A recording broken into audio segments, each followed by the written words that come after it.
Welcome. I welcome you to Radio Evolve, our webcast for consciousness and culture. I'm very happy to have with me from London, Phoebe Tickell. Phoebe, hello to Radio Evolve. Great to have you here. Great to be here. Hi, everyone. Phoebe, you are a scientist. Once you called yourself a renegade scientist. You're a systems thinker, social entrepreneur, and you created an organization called Moral Imaginations. And I would like to start these conversations, moral imaginations. What should we think about what moral imaginations are? It seems to be an important part of your work. It is. I like that you want to start with the most recent thing rather than start at the beginning. So Moral Imaginations is an organization as of June this year. And what it is stewarding is a body of work that is about connecting people to their deepest moral sense. And when we use the word moral, it often triggers people, which is always interesting. It brings up quite a lot because there's quite a lot of cultural baggage around the word moral. But the way that we use it with moral imagination is a sense of what is right, like a deep sense of what kind of life you want to live and what kind of person you want to be. So it's really bringing very strong intentionality to life, to your precious time on this earth. That's how we work with this word moral. And then imagination is about the practice. So we've developed a whole toolkit of methodologies and approaches where people experientially connect using their imagination to a sense of what is deeply important to them. We use the creative and playful approaches that draw on narrative methodologies, deep ecology practices, Buddhist meditation. So a lot of different, it's drawing on a lot of different sources that I have explored over the last 10 or so years. And so it's kind of a culmination of many different approaches, but at its core, it's an artistic way of exploring one's sensibilities, one's hopes, one's fears, one's desires for the future, and these things that we hold very deeply and very dear to ourselves, but we don't actually usually have a space to share about that and actually connect with that together. So that's a jumping off point. So how did you come to do this work? How did I come to do this work?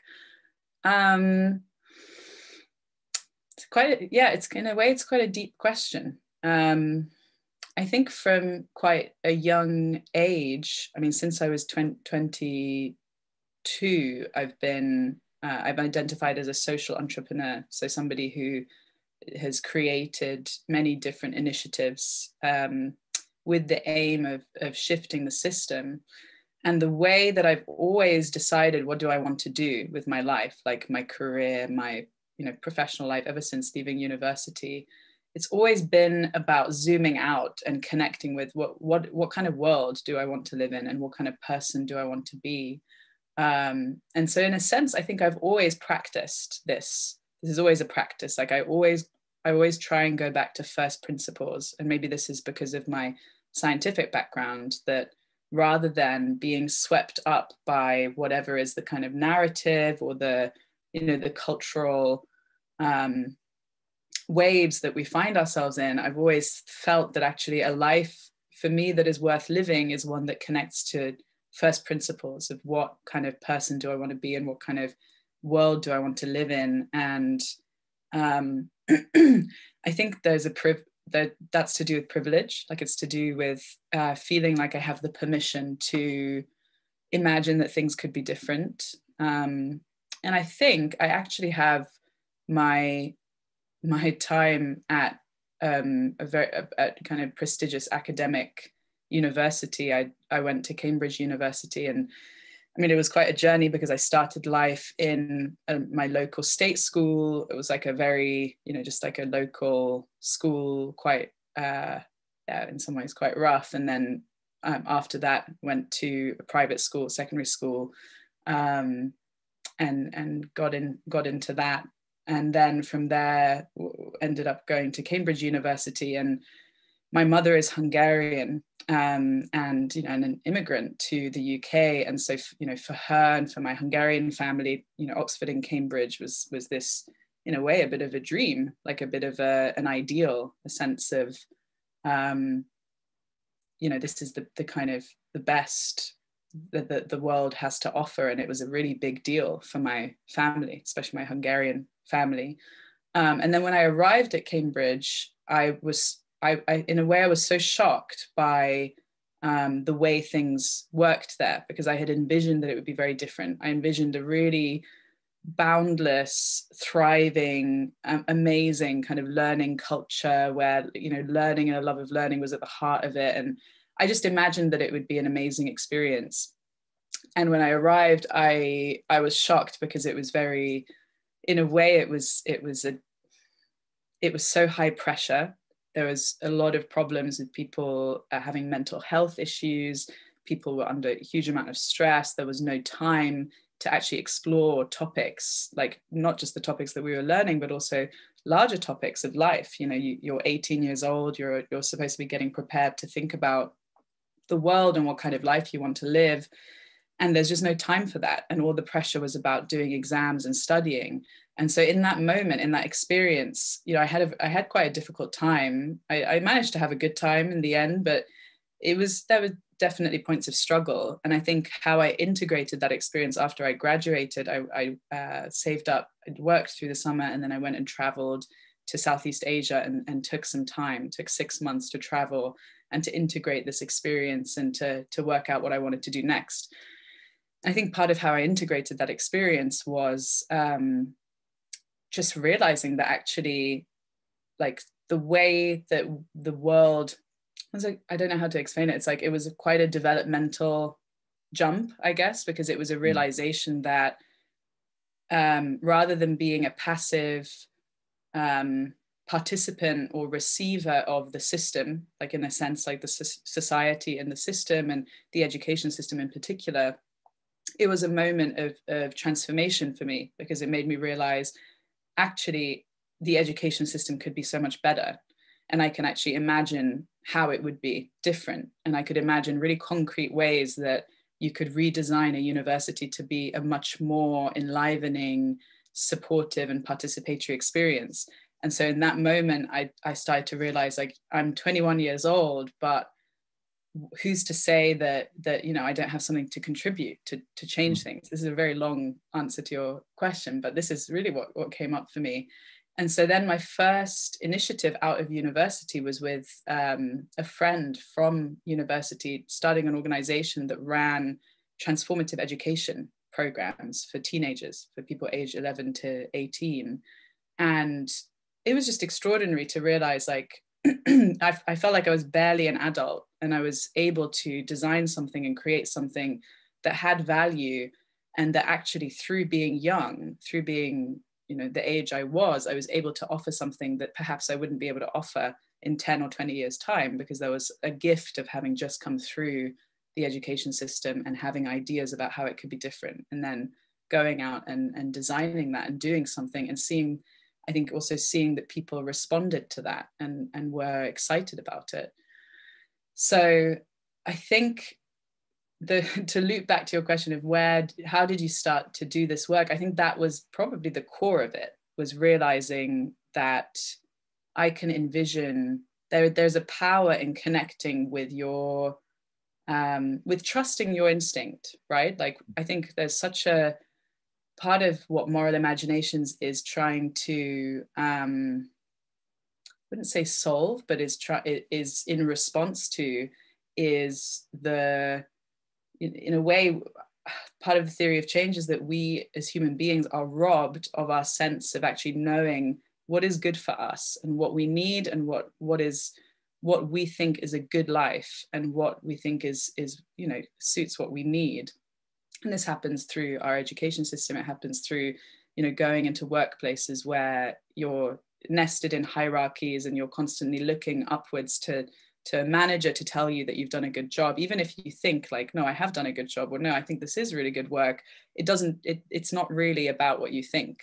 So there's something about returning a sovereignty to the individual of, like, what is important to you, and especially to communities on the ground. So we work with communities right now in the UK, although we're also exploring doing work in some parts in Europe and also in the US, because, you know, to zoom out, like our political systems and our economic systems don't integrate what is important to normal human beings, to communities, to actually the people who have to live in those systems.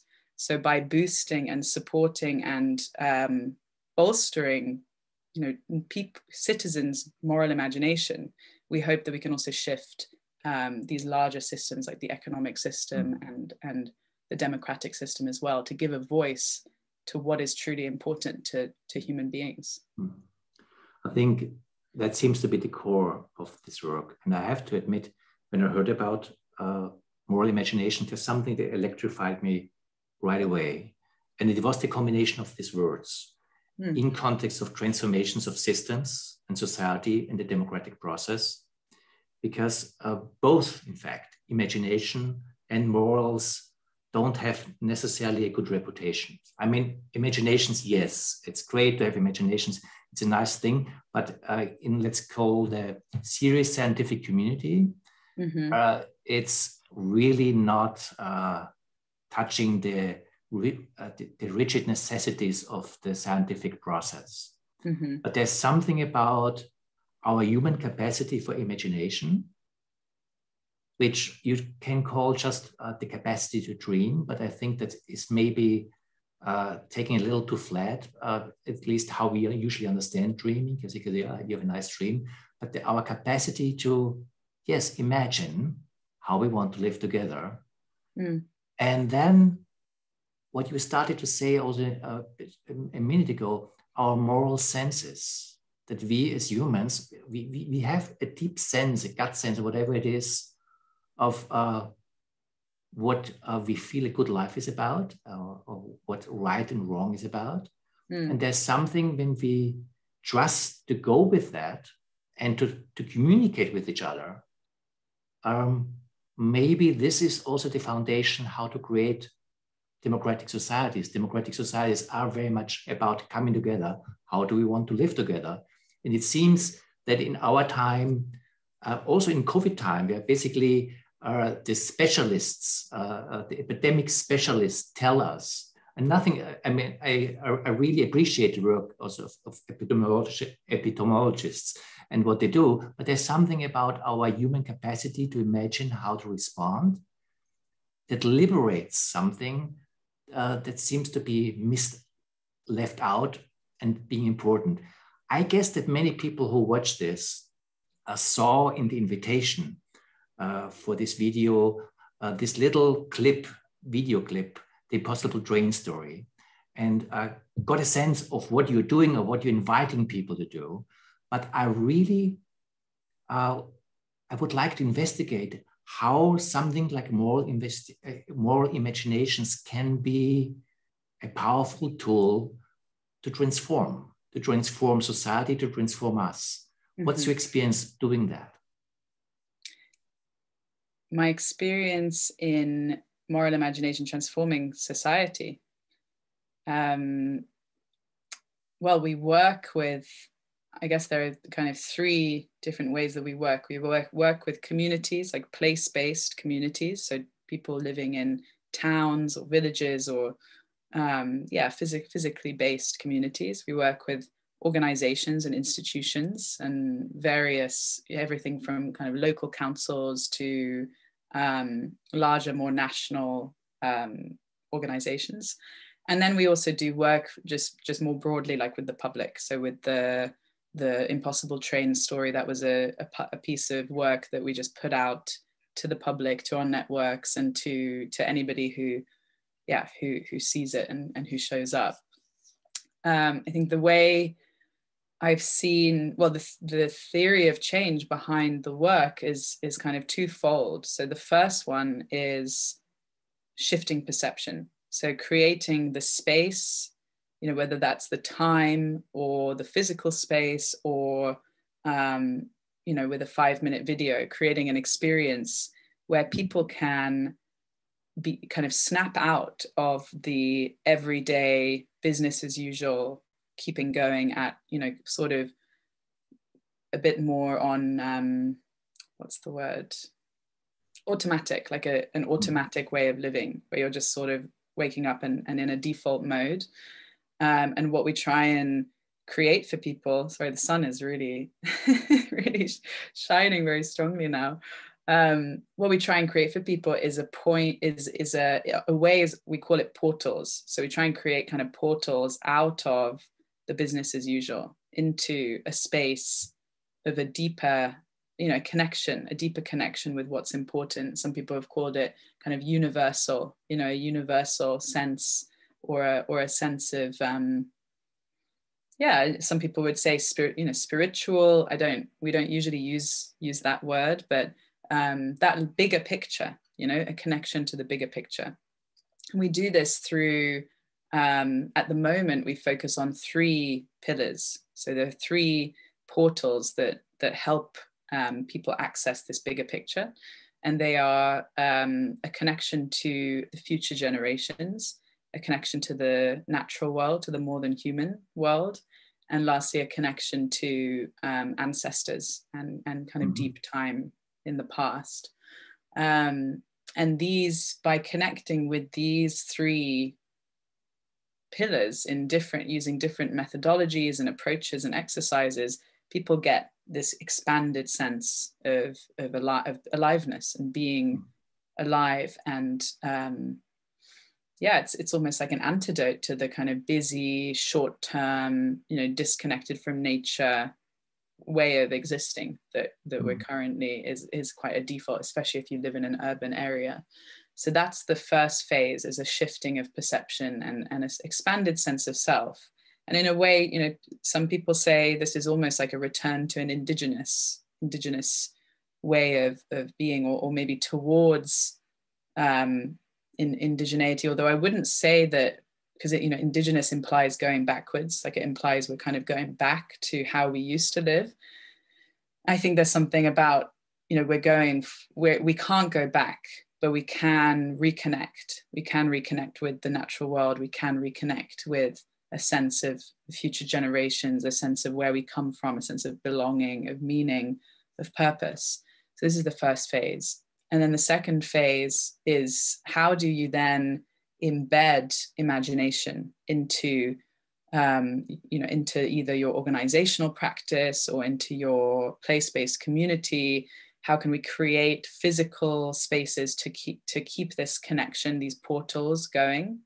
And how can we actually embed practices into the way that, community gathers together, or, when we're working with a local council, how decisions are made. So we're really interested in how to, imagination alone is great, but, this project has always been about deep systems change. So how can we embed these practices into our current systems, whether those be organizational or democratic or community-based governance?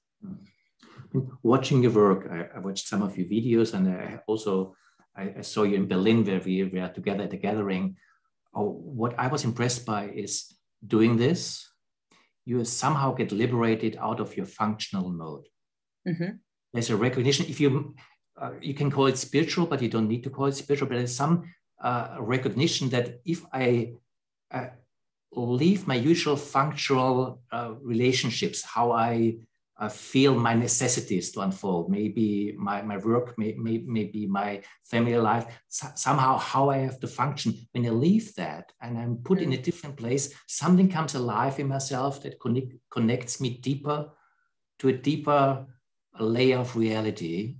And it's there. That's the recognition. It's there. It's not something that I kind of have to, what is this really about? It's a recognition. No, there are deeper layers in myself. And then when I start to talk with others, I also realize it's in us. So we can start to talk about it and can reconnect it back to our day-to-day life. But there's something where I realize in these deep time relationships, maybe to my ancestors, maybe to 300 years in the future, and someone who I talk to, that's the exercise you did in Berlin with us. Something comes in life with me that obviously is there, and it's meaningful, and it tells me something that is important, that is beyond my usual functional thinking. And that's what I find this power of imagination. And it's not just nice fantasy, it's also really related to my deepest values. So we connect in a way as human beings, how we usually don't connect, because usually we connect in some way how we function with each other, maybe in professions, maybe in private, but how we function together. But you call us to something that liberates deeper layers of our humanity. And I find this what makes this work really powerful. Wow, thank you, Thomas. I feel like, it's wonderful to hear the impact that the Berlin session had on you. And just in case people don't know which gathering we're talking about, we were at the Emerge gathering in Berlin that was organized by Emerge and by Perspectiva. But I think that's it at the core. At the core, it's about using imagination to connect with our deepest values, our sense of what's important. And it's interesting to reflect on why it is difficult to do that, without the help of imagination. I mean, what are the other ways that we have currently to really connect with our values and with our deepest moral sense? In a way, that's what religion used to be a space for. Some people use meditation and some people use journaling. I find it quite difficult to do that I find it much easier to do that in a group, in a collective setting and container. I feel like I can, in a way, being seen by the group, being supported by the group, also helps bring that alive in me. Like, who am I really, and who do I want to be? I mean, I don't want to put too much on you, but what I find is there's also an implicit critique of our rationalistic mindset, how we try to solve the problems of society. And because we are very modernist, enlightened human being, we value, and I also want to value, the developments of Western enlightenment and our rational capacities and science, and this is all important. But it seems that this perspective, as important as it is, it misses something out in our deeper appreciation what this all is about. So that we need new human capacities, which is not necessarily a going back. Maybe it's a recovering or a reintegration of something, but it's not pushing away science, rationality, but it's trying to connect us with other forms of perception and other forms of seeing and truth that we only can really access in a way of imagination.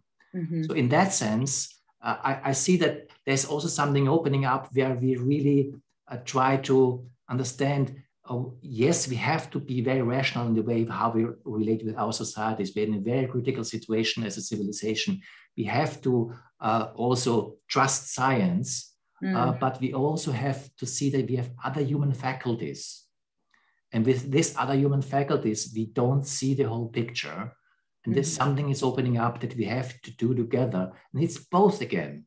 It's our capacity to imagine, and it's our moral sense. There's a deep sense in us where we feel this is right, this is wrong, and we can discuss it. I'm not saying that this is necessarily true, but it's a big part of us.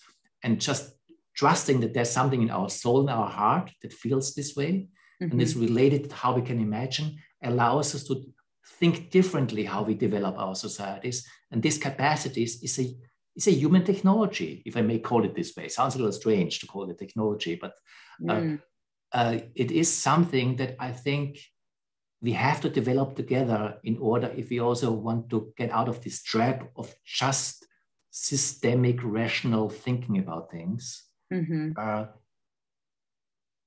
not denying it, but seeing it's limited. Absolutely.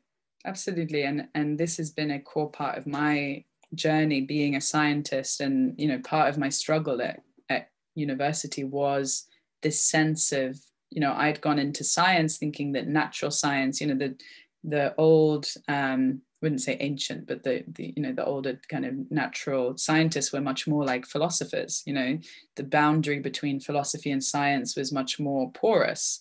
And in a sense now, science has been boiled down into a hyper rational, experiment-based only.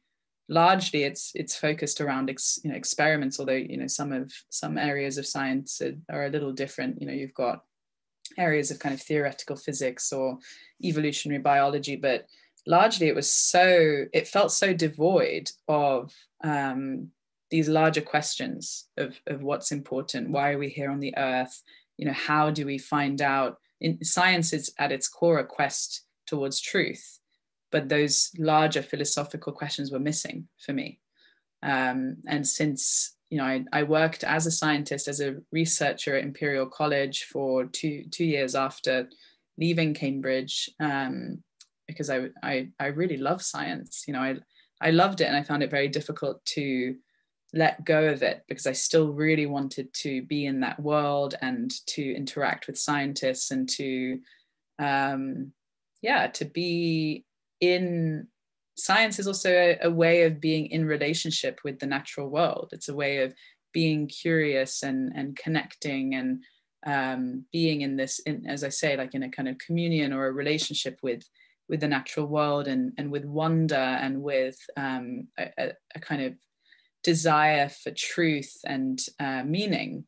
But so much of that has been, it's not present in modern day science, and it's been really boiled down to the quantitative facts. And it's also very interesting that within science, it's expected that you remove the human being as much as possible. So, you wear a white lab coat, you wear goggles, you tie your hair back. It's about almost trying to create like a non-human and person who is doing the experiment, so that you have this sterile condition and do your experiments in the lab, in a sterile lab, which again is really bizarre when you're trying to study and connect with and understand life, and then you're doing it by taking life out of its natural setting and putting it into a sterile lab where you then study it. And I like to talk about how when I was studying ecology and evolution and behavior, which was one module of the larger degree program, the way we were studying life was through learning kind of lists of species names and categories, and taking living things into the laboratory and dissecting them, cutting them up, killing them, which it seems totally normal, in one sense, but in another sense, when you really look at that, it's pretty weird. It's really weird. I understand if it's one part of the study of living things, but also it should be complemented by spending time in nature around the living things that you're studying, and studying them in their natural setting and forming a relationship with them. And there are scientists out there. I mean, lucky for me, I found Schumacher College when I left science, because and that's also why I was based in Devon for many years, and I'm still spend a lot of time in Devon in a place called Totnes, or in Dartington. And I was taken under the wing of an amazing teacher and educator called Stefan Harding, who runs the Holistic Science Master's Program at Schumacher College. And what the Holistic Science Program is all about is exactly about expanding out from this dry, quantitative, hyper-rational science into a science that includes, Brian Goodwin, who is one of the founders of Schumacher College, talks about a science of qualities, which again, it's so connected to what my work focuses on now, is this bringing a rigor to things like feeling and imagination, and some people call this the post-rational, so beyond, not kind of pre-rational or non-rational. It's about that it's about creating a space and an importance and a permission for these other human qualities that are so important for influencing society and for deciding what kind of systems we go on to create. And it's really funny, because I really work in a very I often work in quite an intuitive way. You know, with moral imagination, it was through spending time with an amazing teacher, Joanna Macy, who has really been a huge influence on my work. And she's now in her 90s. She's based in California, and her past and her experiences in being a Buddhist philosopher, systems, her kind of PhD. She did a PhD on systems science. She's a deep ecologist, and she's an activist. And where was I going with this? So her work, the work that reconnects, really influenced me. And I was trained in that body of work 7 years ago. And some of the practices and exercises we work with in Moral Imaginations are directly adapted from the work that reconnects. And so, she, in a way, Moral Imaginations is I would say, is in the family tree of the work that reconnects. They're very closely related. And she's who introduced me to the term moral imagination. But it was very intuitive. I felt immediately, like you, I was really like a kind of bolt of like lightning, of like this term, like this moral imagination, that there's something there. There's something about combining the imagination with the democratic and the systemic that immediately grabbed me. But it's only through making sense backwards of all of the different things that I've been through and have influenced me, and a lot of it is very personal struggles as well.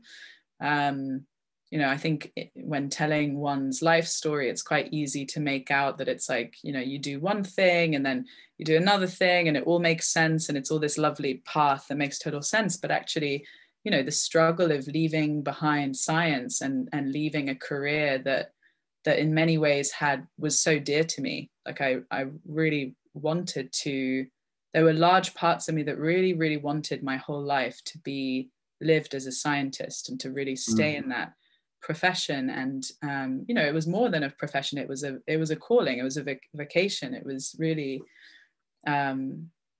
in so many ways, it felt so right. And it's like, actually grappling with that and grappling with my feelings of this is not right. And I'm trying to understand, why is that? Like, why is it not right? What is it that feels wrong? And then, discovering things like, the indigenous justice movements and decolonization movements and activist movements, and, really trying to understand and seeing what really speaks to me and what really embodies the feeling that I already have, and then making sense of it afterwards. But it's not been an easy path. But I think, if you talk to many people about the work that they create, it's often coming from their very personal challenges and a feeling. And especially if you work in a more artistic way, it's not always a strategic, you haven't worked out a kind of strategic, this is what I'm going to do, I'm going to call it this and then this. It's a sort of making sense of it as you go on, and it's connected to your own development and your own sense making and meaning making as well. Let me maybe use this exercise that you did with us at the Emerge Gathering in Berlin as an illustration, at least that's how I understand it, of what you're just talking about. Because this exercise, in that exercise, you asked us to meet someone who is living in the future in 300 years and have a conversation, and then a conversation with someone in the room. What stands out for me is that when you do that, you meet in wholeness. Just very simply, you meet in wholeness. Of course, this was a gathering which was about society, which was about rational dealing with the difficulties of our civilization, of our environment. So there's a lot of data, a lot of scientific facts that you have to bring in this conversation. But in this exercise, are both on both ends talking with this imaginary person from the 300 years in the future. There's a meeting where I am present as I am, with my fears, with my hopes, with my heart, with my thinking, with my rationality, with my connection. The person I talked to afterwards, we just met. We didn't meet in data. We met as we are, and there's something to bring this wholeness together. And as I understand it, to do the same thing with the modern human life. Mm-hmm. And you connect with plants, with earth, with sky, with water. When you connect, when you not just have a calculative, rational thinking about problems, you connect. You have a maybe even mythological relationship with this more than human nature. There's a connection on all levels. And when you really connect with your ancestors, where we all come from, there's a connection. All this holds wholeness. And it seems to be the missing other side to the details and the kind of precise necessity of science that we also need. Science needs to be measurable, needs to meet a kind of a precise methodology in order to create whatever science does create, and that's important. But there is something that in meeting in wholeness and coming together in wholeness, where very subtle parts of reality shine and come forth that otherwise are missing, and that seem to be an important part of the conversation. So that's what I feel. What a method like moral imagination does. It allows us, it helps us to open these different dimensions that allows us to meet in wholeness. And my question is, that something that meets the way you think about it, or is moral imagination in that sense a capacity also to help us to go beyond just the rational and reconnect us with something that is also part of our humanness that we need in order to meet the questions of our time? So honestly, it's such a gift to listen to you speak, because you're so articulate, and it feels like you know, for me, Moral Imaginations, the project, what it's trying to do is it's a creature in itself, you know.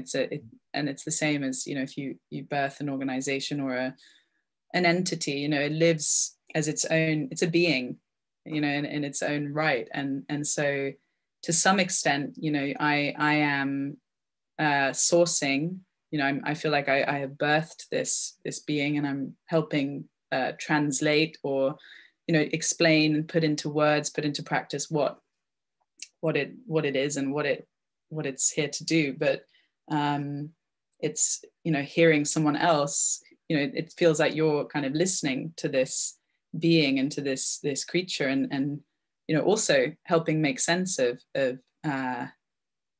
putting it into words. And so it really deeply resonates what you're saying. It really feels like you have really connected with the essence of this project and this. May I interrupt you? Yeah, go ahead. Because what you're doing right now, calling this a being, calling this a creature, in some way is an act of imagination. But what you're inviting us, or at least me, into, to look at this whole thing more in a different way, where I see something showing up that's not just touching my rationals or thinking about it, but I relate to something as a living reality that allows me to see something that otherwise I'm not able to see. That there's some way of being together that you call a being, a creature, that has its own intelligence, that we can come together in, that you have your perspective on, I have my perspective on, just by listening to your work. Just by doing this, you're doing part of your work, as I see. And it shows me, and that's the way the reason why I interrupted, it shows me that it allows me to see things that otherwise I would not be able to see about what moral imagination is about, by allowing me to see it as a living creature. Yeah. That's funny to point out. Actually, this is an act of moral imagination in a sense. And I feel very clear that this is a body of work that it's not mine. you know, it's its own being. And eventually, probably there will be other people who maybe even more closely understand what it's about than I do. I don't know, maybe that will happen. I think it's also, as you mentioned, I know you didn't mention, that was a conversation just before. I was talking to someone about Frederick Laloux's work around kind of evolutionary development of organizations. And, you know, that's been a wonderful body of work, kind of bringing this perspective to organizations and to projects, that actually they're kind of living beings and self-organizing systems. Although, you know, another dear friend and teacher, Nora Bateson, you know, likes to point out that it's also not fully correct to call an organization a living being, because actually organizations, I mean, this is a rabbit hole that we don't need to go down, but organizations are, in a sense, kind of parts of many people. It's not a whole being in itself. It's anyway, I find that a very interesting perspective for me. But for me, moral imagination, as it is currently, is not really, you know, it's not an institution. It's not an organization of people, although there are many people involved, and there's a team of wonderful people who are helping bring our programs and work to life. But I really think of it much more like a being or an entity, as we were talking about. I'm just trying to remember the original question. I think you were describing. I've managed to forget the original question, but I just remember that you were describing it. I also don't know what the last question is, but there's something I would like to add here, because I also see it as a symptom of a symptom of our time, because at least the way I understand it, and many understand it in this way, the part of the crisis that we are in, this obvious civilizational crisis that has all these different layers, from the climate crisis, from the financial crisis, from the pandemic crisis, from the migration crisis, all these different layers, that this crisis that we created has, at least to one part, a lot to do with the way how we perceive reality in our scientific understanding of reality. And that we as a civilization are starting to realize that. And we are looking for ways how to respond. And there are different ways to responding. Some ways are also kind of going back, trying to go back to just get away with modernity, get away with rational thinking. But there's a process, that something is brewing in us as a civilization, where we try to find new, higher forms of dealing with reality that transcends and includes our scientific mindsets. And it is my conviction that taking serious our imaginations is part of this searching process, where we try to find different ways how we create a society together. And in that sense, I see that there are also different laboratories that just test what is the future, what's possible. And your work seems to be one of these laboratories to test out how can we make a step beyond what brought us into this crisis. Exactly. And we don't know what will bring us out in the end, but the laboratories are alive. And I'm sure one of them will, or a combination of them will.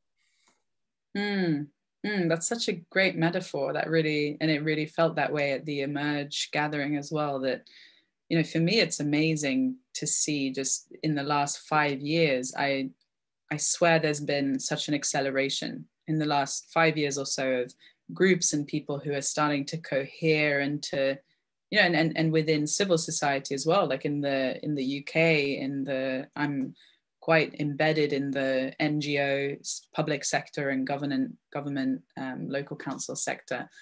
And to see that there is a conversation alive around, you know, an awareness that we need a different quality of space, that we need imagination, that we need, you know, people use the words like collaboration or, you even just the self-organizing, the non-hierarchical organization movement, or the self-organizing, self-governing co-op movement. Like, it's just amazing, because 5 years ago, when I was working at Schumacher College, it felt incredibly niche and actually quite, quite on the fringes, to the point where I wouldn't say it was being taken seriously at all within the mainstream. And now to see that there is this growing coherence around the conversation, that we need to go beyond the rational. We need something other than just, managerial, scientific, industrial approaches. I'm seeing people like thought leaders who previously would not have, I think, not have felt confident or secure to talk about these things in public, and that's really changing, and that's extraordinary and exciting. And as you say, that the more that becomes permissible and like acceptable, that you're not, it's always about the Overton window. There's this metaphor of the Overton window from politics, of like the window of things that you can speak about as a politician and not get kind of ridiculed or thrown out or rejected. And I think it's very much like that this Overton window is expanding, and so more and more people feel able, in a sense, to actually do what they think is important. I think for so many people, deep down, they want to explore these bigger questions. They want to they want to use playful approaches and imagination, and they want to have fun and be explore ways of being that are not just about being professional, doing a good kind of job in terms of management and measurable things. They also want to be connected to the bigger picture and have a connection to meaning and purpose, and also have time for their families and what's important to them, and connect to nature. Like, I really do believe that is a common thing across even all of the political spectrum. When people, there are studies done on what is really deeply important to people, and across the kind of left and right, things like nature and community are always the things that everybody can connect with. And so it's also a political movement. In a way, moral imagination is also political, because it's saying, rather than being stuck on this superficial level of this policy or that policy or this, that it's kind of skirting around on the surface, but actually more deeply, if we designed society and our economy and governance with these deeper values, then I really believe we would have more coherence, because there are things that everybody does agree is important, like the lives of the future generations, or the quality of life for children, or nature and conservation. And so I think there is also this political angle to the work. Phoebe, as we're also coming to the end of our time here, when people want to connect with your work, what should they check out? They can check out the website. So it's www.moralimaginations.com. And you can sign up there to be included in our updates and newsletter, which will be coming. And you can also follow us on Twitter and Instagram. I think it's our handle is @moral_imagining. And please do sign up, because we will notify people on Twitter and on our newsletters of public programs. So we're planning a lot of events and programs where people can get involved, and the trajectory of this is also to equip people with the tools and the approaches and the ability to facilitate these spaces themselves, because obviously this should absolutely be a bottom-up, it's not a top-down movement, it's a bottom-up movement. So yeah, it would be great to have people join us if they feel connected to and inspired by this work. Thank you, Phoebe. Thank you for this conversation. Thank you so much. I really enjoyed it.